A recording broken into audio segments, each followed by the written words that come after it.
Hello friends. मैं हूँ सी ए नरेश माहेश्वरी। बहुत लोग बोलते हैं कि शॉर्ट टर्म कैपिटल गेन पे इतना टैक्स लगता है या और लॉन्ग टर्म कैपिटल गेन पे इतना टैक्स लगता है। बट बहुत लोगों को नहीं पता होता है कि कब कौन सी एसेट कितने पीरियड के लिए होल्ड करते हैं, तो उस पर जो गेन होता है वो शॉर्ट टर्म होता है या लॉन्ग टर्म होता है। तो मैं आप लोगों को बताता हूँ कौन सी एसेट कितने पीरियड के लिए होल्ड करते हैं, तो उस पर जो गेन होता है वो शॉर्ट टर्म होता है या लॉन्ग टर्म होता है। जब आप लिस्टेड शेयर्स एंड सिक्योरिटी में इन्वेस्ट करते हैं, या आप इक्विटी ओरिएंटेड फंड्स के यूनिट्स में इन्वेस्ट करते हैं, या आप बिजनेस ट्रस्ट के यूनिट्स में इन्वेस्ट करते हैं, या आप जीरो कूपन बॉन्ड में इन्वेस्ट करते हैं, वो अगर अप टू 1 ईयर तक होल्ड किया है तो शॉर्ट टर्म कैपिटल गेन, और अगर मोर देन 1 ईयर होल्ड किया है तो उस पर जो गेन होता है वो long term capital gain.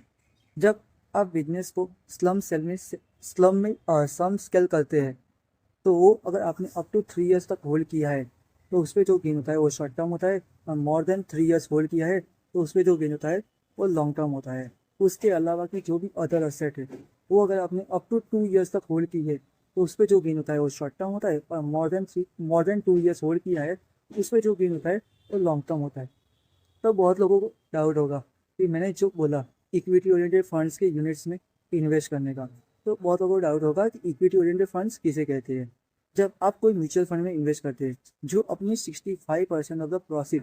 Domestic company के लिस्टेड इक्विटी शेयर में इन्वेस्ट करती है, या आप किसी units of UTI unit trust of India में इन्वेस्ट करते हैं, या आप यूलिप में यूनिट लिंक इंश्योरेंस प्लान में इन्वेस्ट करते हैं, तो वो इक्विटी ओरिएंटेड फंड्स कहा जाता है। Thank you friends.